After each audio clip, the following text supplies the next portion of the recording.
शरारत का अंजाम।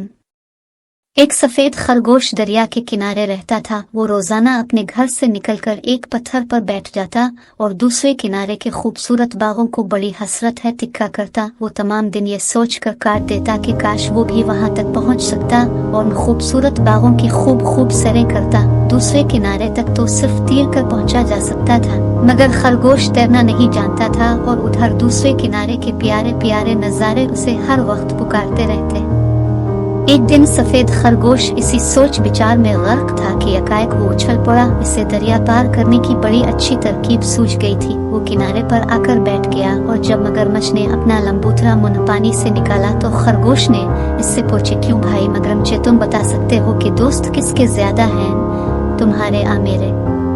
मगरमच्छ ने जवाब दिया, और खरगोश साहब बढ़ाकने की जरूरत नहीं, दोस्त मेरे ही ज्यादा हैं, तुम्हें कौन पूछता है?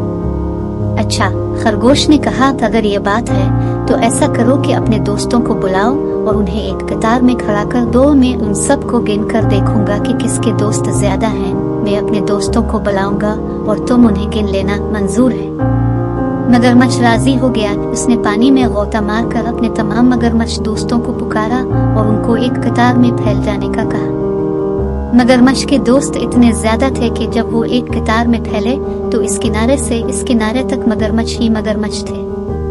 सफेद खरगोश शरारत से मुस्कुराया, किनारे पर से छलांग मारकर मगरमच्छ की पीठ पर आ बिठा और बोला, एक, उछल कर दूसरे मगरमच्छ की पीठ पर आ बिठा और बोला, दो, और इसी तरह वो मगरमच्छों पर कूदता फांदता 3, 4, 5, 6, 7, 8 गिनता चला गया और आखिरी मगरमच्छ की पीठ पर से कूदकर दूसरे किनारे पर जा पहुंचा। जब सफेद खरगोश की ख्वाहिश पूरी हो गई तो वो शोखी में आ गया और बोला, मगरमच्छ भाइयों, तुम्हारा बहुत शुक्रिया।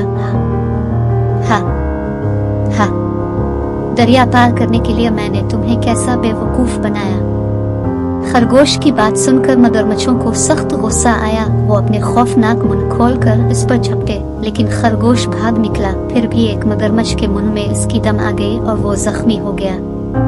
जख्म की वजह से खरगोश अपनी सारी शरारत भूल गया और फूट फूट कर रोने लगा। बूढ़े माली ने उसके रोने की आवाज सुनी तो भागा आया। वो ये देखकर हैरान रह गया कि एक नन्हा मिना खरगोश जमीन पर पड़ा रो रहा है।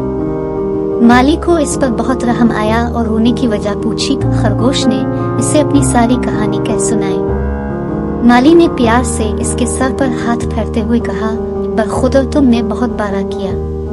अगर तुम वादा करो कि फिर किसी को बेवकूफ बनाकर अपना काम नहीं निकालोगे तो मैं तुमको अच्छा कर दूंगा। खरगोश बोला, वादा करता हूँ चाचा माली, बस मेरा ये जख्म अच्छा कर दो। माली ने एक दरख्त से बहुत से बड़े बड़े पत्ते और नरम नरम डालियां तोड़कर खरगोश के लिए एक गिदगिदा सा घोंसला बनाया और इससे कहा, अब तुम इस घोंसले में आराम से रात भर लेटो, सुबह सोकर उठोगे तो ये जख्म खुदा के फजल से अच्छा हो जाएगा। खरगोश घोंसले में आया और आंखें बंद करके लेट गया। लेटते ही उसकी आंख लग गई और जब सुबह को जागा तो जख्म भर चुका था। खुश होकर सामने देखा तो बूढ़ा माली खड़ा मुस्कुरा रहा था। छलांग मारकर वो माली के कदमों में जा बैठा और बोला, अगर अब मैं किसी को बेवकूफ बनाऊं तो खुदा करे कि मेरी सारी खाल उधड़ जाए।